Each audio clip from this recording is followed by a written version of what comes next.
prohibition simply does not work.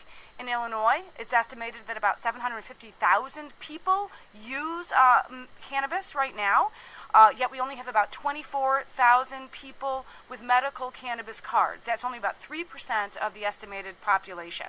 So 97% of the cannabis market right now is on the black market. Prohibition just doesn't work. Welcome to WN420, I'm Lance Storm. If this is your first time here, don't forget to hit the subscribe button and the notification bell. We'll let you know whenever we drop cool new videos. As you can tell from the pre-runner, this video is about Illinois' legalization. Hanging out with people who find a joint about as exciting as a can of beer. And my friends in Europe look at the United States, where we're so quick to legislate morality, and they tell me a society has to make a choice: tolerate alternative lifestyles or build more prisons. And then they always remind me that here in America we lock up 10 times as many people per capita as they do in Europe. Either we are an inherently more criminal people or there's something screwy about our laws. Adding to the industrialized prison complex isn't something that we need to do. We should add to the industrialized education complex. Wait a minute, we don't have one of those. We're learning right now that by locking up so many people because of marijuana, that needs to be looked at in a critical way. I want to stress, this is not a pro-pot movement. This is an anti-prohibition movement. I can stand with that. Prohibitions are lame. Prohibition of alcohol, prohibitions of cell phones, walking, eating, drinking. You can't smoke here, you can't do this, can't have long hair. Get out of here. I'm done with that.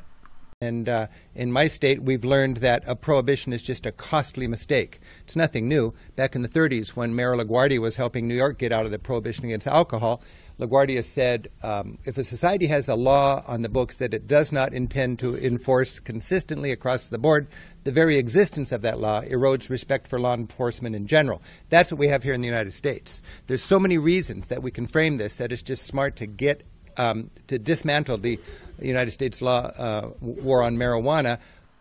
I have to agree with him, and in my opinion, I think that the public would have more respect for authority and congressmen and stuff like that if they ended the prohibition of marijuana. I think one of the ugliest parts of it is just the flat-out racism about our laws about marijuana. I was trailed by law enforcement people in my state for a couple of years as I was giving talks about legalizing marijuana.